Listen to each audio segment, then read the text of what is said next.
के इस बहुजन समाज में तमाम महापुरुषों ने जन्म लिया और उन महापुरुषों ने हमें रास्ता दिखाने का काम किया।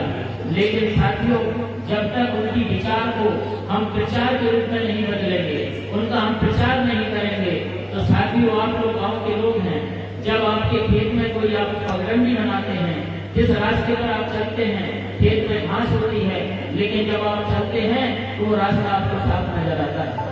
लेकिन जिस दिन उस पर चलना बंद कर देते हैं तो साथियों वो रास्ता उस पर फिर घास हो जाती है और एक दिन वो रास्ता लुप्त हो जाती है, आप वो रास्ता ढूंढ नहीं सकते।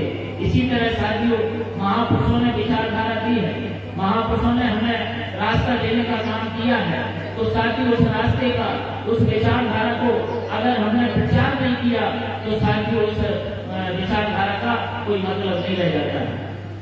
इसलिए साथियों आज आप लोग इतनी देर से यहाँ तप रहे हो, गर्मी में बैठे हो, ऐसी आप गर्मी में अपने घर से चलकर आए हो, तो इसका कोई मकसद है, आपके अंदर भी समाज को जगाने की एक लालसा है, तब तो आप इतनी देर से यहाँ बैठे हैं। लेकिन ये बात यही नहीं रह जाए, आप लोग इस बात को आगे तक ले जाने का काम करेंगे। दूसरी बात आपके बीच में किया, अभी हमारे मंच पर आप देख रहे हैं कि कुशवाहा जी भी बैठे हैं, बघेल जी भी बैठे हैं, नरवलिया जी भी बैठे हैं और साथियों एससी के भी और कई जातियों के समाज के लोग बैठे हैं। लेकिन जब हम मंच के सामने देखते हैं तो साथियों मंच के सामने जब हाथ खड़े कराते हैं तो बहुत कम संख्या में, 1-2 की संख्या में लोग होते हैं।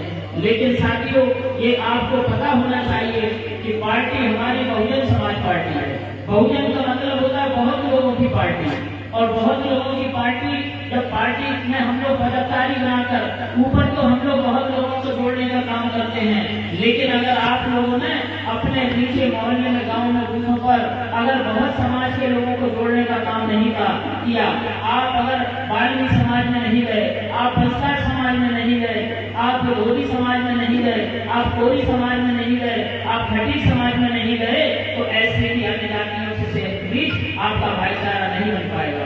आपको उनके बीच बैठना है, उनके बीच बैठकर आपको महापुरुषों की विचारधारा को बताने का काम करना है। आपको बैकवर्ड की जातियों में, चाहे कुशवाहा समाज में जब जाएं, उनके बीच बात करें, तो उनके बीच जब बात करें तो उनको बताएं कि आपके जिले में लाल सिंह कुशवाहा हमारे जिले के पदाधिकारी हैं, उनको आकर्षित करें कि भाई आपके समाज के लोग हमारे यहाँ जिले में पदाधिकारी हैं।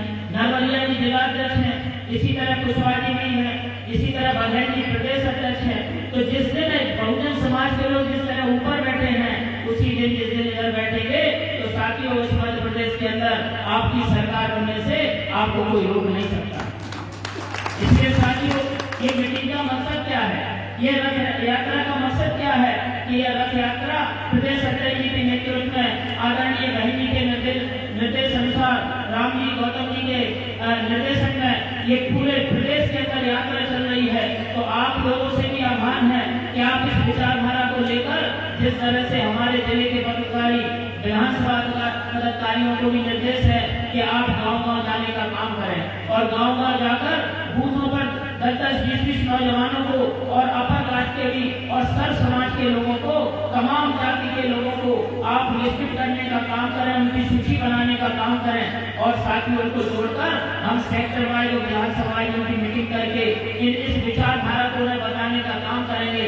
क्योंकि हम उनको इसी बात से जोड़ सकते हैं कि जब हम अपने महापुरुषों की विचारधारा उनको तक ले जाए, हमारे महापुरुषों की विचारधारा या हमारे महापुरुषों ने जो रास्ता दिया है और जो उनका व्यक्तिगत आचरण है, साथियों इस दुनिया के अंदर बहुजन समाज में जन्मे जितने भी महापुरुष हैं, चाहे उनका आप आचरण उठा के देख लें, चाहे उनकी कास्ट रैली उठा के देख लें, इसी तरह बहुजन समाज पार्टी के जो नेता हैं, बहुजन समाज पार्टी एक अनुशासित पार्टी है।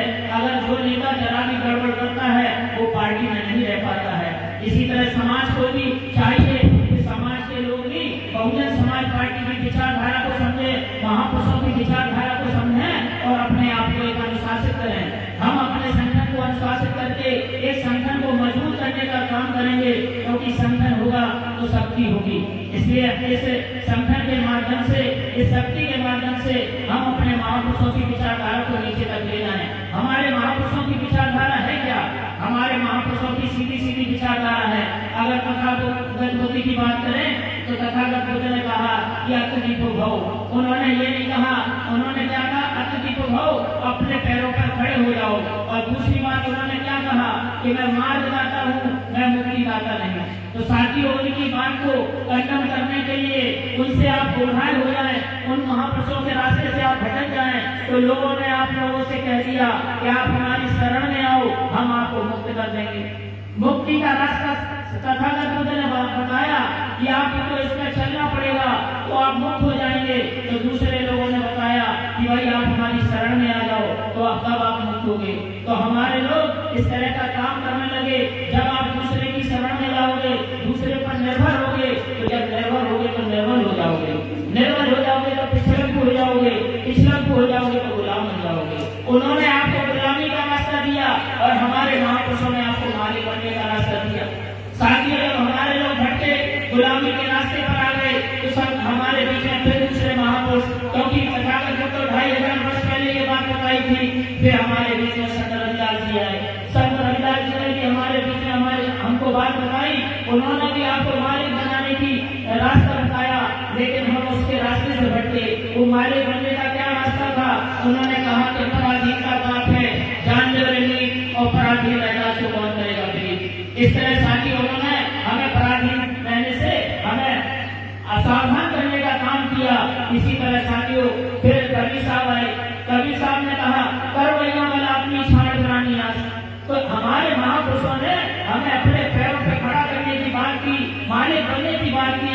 लेकिन जो मनुवादी मानसिकता के लोग हैं, जो गैर बराबरी पसंद लोग हैं, जो असमानता पसंद लोग हैं, उन्होंने आपको निर्भर बनाने का काम किया, निर्भर बनाने का काम किया और पिछड़ों को बनाकर गुलाम बनाने का काम किया। तो हमें अपने महापुरुषों के रास्ते से समझना होगा, क्योंकि जब कबीर साहब और रविदास की बात अपनी कह के चले गए, फिर हमारे लोग भटके और हमारे लोग दूसरों के रास्ते पर चलने लगे, तो फिर जानवर से बदतर जिंदगी उनकी हो गई। तो साथियों, हमारे पास हमारे बीच में हमारे रहनुमा बनकर बाबा साहब भीमराव अम्बेडकर आए। तो उन्होंने भी हमसे आह्वान किया।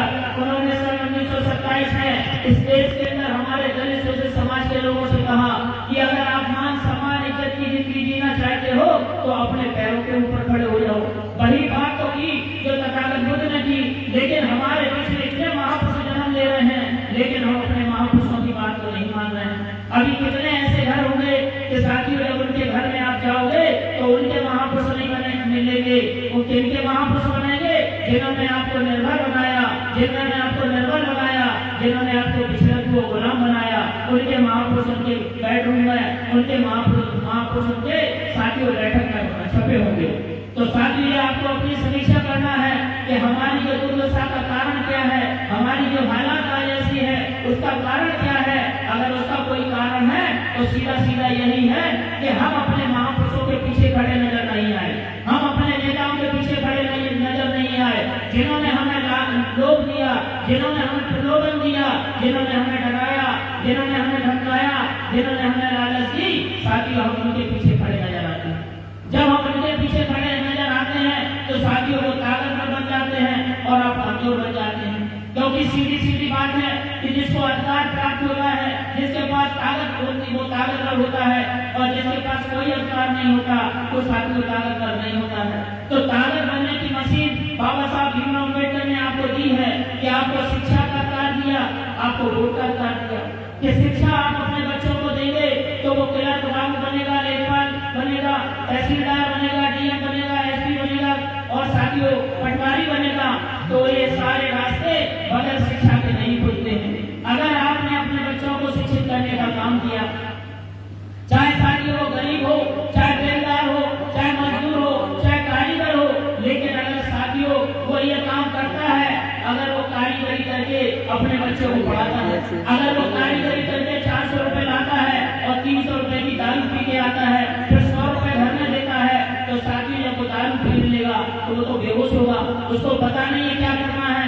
तो साथियों, इस तरह से आप लोगों को समाज को जागरूक करना है, क्योंकि बाबा साहब भीमराव अम्बेडकर ने आपको शिक्षा का अधिकार दिया, आपको वोट का अधिकार दिया। ये दो अधिकार अगर आपने अपने अधिकार को समझ लिया और महापुरुषों के रास्ते पर चल गए तो साथियों आपको आगे बढ़ने से कोई रोक नहीं सकता। आपके सामने कोई आपकी माँ बहनों की तरफ हाथ उठाकर नहीं देख सकता, आपके युवाओं की कोई हत्या नहीं कर सकता, आपकी महिलाओं के साथ कोई बेइज्जती नहीं कर सकता, आपके बुजुर्गों का कोई अपमान नहीं कर सकता। ये सारे हालात कब होंगे जब आप अपनी इस महापुरुषों की विचारधारा को समझेंगे, महापुरुषों ने जो अधिकार दिया उसको समझेंगे कि बाबा साहब ने आपको पढ़ने लिखने का अधिकार दिया कि आप पढ़ लिख कर तैयार हो जाएंगे तो वोट का इस्तेमाल करना सीख जाएंगे।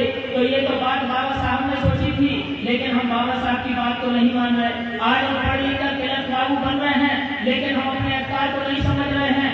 आज हमें वोट का अधिकार दिया है कि बाबा साहब ने ये व्यवस्था परिवर्तन की है कि रानी के पेट से बच्चा पैदा नहीं होगा। अब बेटी में जिसका वोट ज्यादा निकलेगा, मशीन में अब जिसका वोट ज्यादा निकलेगा उसका राजा बनेगा। तो लेकिन साथियों, जब ये पता है मनुवादी लोगों को, असमानता गैर बराबरी पसंद करने वालों को, तो वो नहीं चाहते हैं कि आप वोट का इस्तेमाल अपने हक में कर लें तो आप इस देश के मालिक बन जाएं। उन्हें तो आपको मांगने वाला बना के रखना है, इसलिए उन्होंने वोट वाले समाज को लालची समाज बना दिया। आज आप पूरे देश के अंदर देखते हैं, जब भी चुनाव आते हैं और चुनाव के 1-2 महीने पहले से या 15 दिन पहले से हमारे जो लालची और स्वार्थी किस्म के लोग हैं उनसे ठेकेदारी लेकर और साथियों समाज को गुमराह करने का काम करते हैं और समाज को भिक्षुक का समाज बनाने का काम करते हैं। ऐसे हाथ करते हैं कि कच्ची चाहिए कि पक्की चाहिए, महिलाओं को भी लालच। धर्मशाला कोई सामाजिक संगठन है तो सामाजिक संगठनों से ये बात कहते हैं कि आपकी हम धर्मशाला की छत बनवा देंगे। कोई धार्मिक काम करते हैं तो उनसे कहते हैं हम आपकी मंदिर की चबूतरा बनवा देंगे, मंदिर का छत डलवा देंगे। इस तरह साथियों, जिससे जिसकी बात हो सकती है, कोई अगर इंग्लिश पीने वाला है तो उसको इंग्लिश की व्यवस्था करेंगे। उनका मकसद क्या है कि आप अपनी वोट की ताकत को नहीं समझो, आप छोटी छोटी लालचों में आ जाओ, छोटे छोटे अपने व्यक्तिगत मतभेदों में आ जाओ, आपसी भाईचारा तोड़कर और आपको गुमराह करके आज साम दाम दंड का इस्तेमाल करके वो वोट आपका ले लेते हैं। आपको हर 5 साल में मौका मिलता है वोट डालने का, आप वोट डालते समय ऐसे हाथ करते हैं, लेकिन साथियों दूसरा हाथ ऐसे करते हैं। ये मालिक बनने का रास्ता नहीं है, ये गुलाम बनने का रास्ता है, ये दूसरों पर निर्भर बनने का रास्ता है। क्योंकि आपके हाथ में मालिक बनने की मशीन है और जब आप ऐसे हाथ करते हैं और ऐसे वोट डाल देते हैं तो साथियों ये दूसरे दिन से ये हाथ भी ऐसे हो जाता है और आप दोनों हाथों से साथियों दूसरों पर निर्भर हो जाते हैं। तो कोई हमारा ध्यान देगा तभी हमारा कुछ होगा। लेकिन अगर आपने ये आदत बदल दी कि जो बारंबार कांशीराम साहब ने उत्तर प्रदेश के लोगों को समझाया कि तुम मुझे वोट भी दो और तुम मुझे सहयोग भी दो, जब आप अपनी आदत को बदलोगे, इस हाथ की ऐसी आदत करोगे तो वोट और नोट दोनों दोगे, वोट और सपोर्ट दोनों दोगे, तो साथियों आप 5 साल तक फिर आपके भी हाथ ऐसे ही होंगे, क्योंकि आप फिर इस प्रदेश के मालिक हो गए। इसलिए मालिक बनो, नौकर नहीं। हमें गुलाम नहीं बनना है। अगर आपको गुलामी से निजात चाहिए, क्योंकि आपको पता है कि जब उत्तर प्रदेश के लोग मालिक बने तो साथियों आपको पता है कि बाबा साहब भीमराव अम्बेडकर ने महाराष्ट्र के अंदर काम किया। वहाँ के महाराष्ट्र के लोगों ने मराठवाड़ा यूनिवर्सिटी के नाम के आगे डॉक्टर अम्बेडकर जोड़ दिया जाए। कांग्रेस की सरकार चली, हर 5 साल में चुनाव हुए और साथियों कांग्रेस के लोगों ने वादा किया, लेकिन मराठवाड़ा यूनिवर्सिटी के नाम के आगे अम्बेडकर नहीं जोड़ा गया। क्यों? क्योंकि हर 5 साल में वो प्रलोभन देते थे कि अब जोड़ देंगे। और इस तरह साथियों 25 साल महाराष्ट्र के लोगों ने संघर्ष किया और उस संघर्ष में उन्होंने नाम को नहीं जोड़ा। लेकिन साथी जब उत्तर प्रदेश के अंदर 84 में बीएसपी बनी और बीएसपी 85 में वोट आया तो राजीव गांधी दौड़े दौड़े मानव कांशीराम साहब के पास गए और उन्होंने ये बात कही कि मैं डॉक्टर अंबेडकर यूनिवर्सिटी लखनऊ के अंदर बनाना चाहता हूं। तो इसलिए साथियों मानवर कांशीराम साहब समझ गए कि जो मांगने वाले लोग थे वो 25 साल से मांग रहे, 2500 लोगों की कुर्बानी लग गई। लेकिन साथियों इस देश के अंदर कांग्रेस के लोगों ने उनकी बात को नहीं सुना। लेकिन जब बीएसपी के लोग इकट्ठे हुए मात्र 2% वोट लेकर और कांग्रेस की जब 74 सीटें ढीली की, जब वो कमजोर हुए तो साथियों राजीव गांधी जैसे लोग कांशीराम साहब के शरण में आ गए और अंबेडकर यूनिवर्सिटी बनाने की बात कहने लगे। तो मानवर डॉक्टर अंबेडकर यूनिवर्सिटी की आड़ में और साथियों ये सत्ता की चाबी। लेकिन अगर आपने अपने महापुरुषों की बात को मानकर आपने अपने पैरों पे खड़े होकर अगर अपने वोटों के से और सहयोग से अगर प्रदेश के अंदर सरकार बना ली तो साथियों फिर हम एक यूनिवर्सिटी नहीं कई यूनिवर्सिटी बनाने का काम करेंगे। तो आपको पता है कि जब उत्तर प्रदेश के पैरामेडिकल कॉलेज खोलने का काम किया, विकलांगों के लिए विश्वविद्यालय खोलने का काम किया, डॉक्टर शकुंतला मिश्रा विश्वविद्यालय खोलने का काम किया, उर्दू फारसी विश्वविद्यालय खोलने का काम किया और साथियों जिस बाप की औलाद लायक होती है उस बाप की इज्जत होती है। लेकिन बहुजन समाज पार्टी बनने के पहले हमारे महापुरुषों को कोई पूछता नहीं था, हमारे महापुरुषों को कोई ज्यादा जानता नहीं था। इसलिए जब बहुजन समाज पार्टी की सरकार बनी तो लखनऊ के अंदर और तमाम नोएडा के अंदर, दिल्ली के अंदर आदरणीय बहन कुमारी मायावती जी ने साथियों बड़े बड़े पार्क और स्मारक बनाकर उनमें कबीर साहब, रविदास जी, घासीराम, बिरसा मुंडा, बाबा साहब भीमराव अम्बेडकर, पेरिया रामास्वामी नायडर, इस तरह साथियों तमाम महापुरुषों की मूर्तियां लगाकर और साथियों हमारे आने वाली पीढ़ी के लिए वो बेड़ा स्थल बनाने का काम किया। तो ये बात आपको समझना है कि सारी जो ताकत है वो आपके हाथ में है।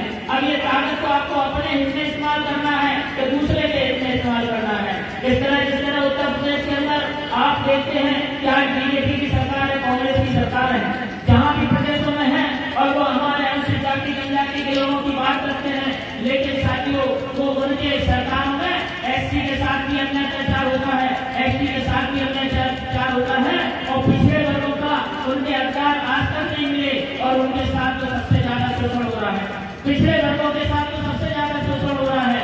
लेकिन साथियों जब बहुजन समाज पार्टी कहती है कि हम बैंकों के प्रदेश बनाएंगे और बैंकों के प्रदेश बनाने के लिए 1,45,000 गुंडों को अपनी सरकार बनते ही 1 महीने के अंदर जेल की सलाखों में पहुंचाने का काम उत्तर प्रदेश और जो गरीब भूमिहीन थे उन्हें 3 एकड़ के पट्टे दिए और जो बहुजन समाज पार्टी में सुरक्षित है, सर समाज की पार्टी है, सर समाज के गरीब किसान मजदूर एससी एसटी ओबीसी माइनॉरिटी की पार्टी है। इसलिए साथियों हमारे बीच में अब जब भी कभी मीटिंग हो तो साथियों आप लोग जैसे नौजवान जो पढ़े लिखे हैं, जो हमारे बुजुर्ग जो समझदार हैं, हमारी माता बहनें बैठी हैं, तो साथियों सभी की चाहत है कि आप ऐसी आशा उम्मीद के साथ चाहते लेके मैं अपनी बात को समाप्त करता हूँ कि असफलता एक चुनौती है, इसे स्वीकार करो, असफलता एक चुनौती है, इसे स्वीकार करो, क्या कमी रहने देखो और सुधार करो और जब तक सफल न हो निज चैन को त्यागो तुम, संघर्ष का मैदान छोड़कर मत भागो तुम, और कुछ किए बिना ही जयकार नहीं होती और कोशिश करने वालों की कभी हार नहीं होती। जय हिंद, जय भारत, जय बहुजन समाज।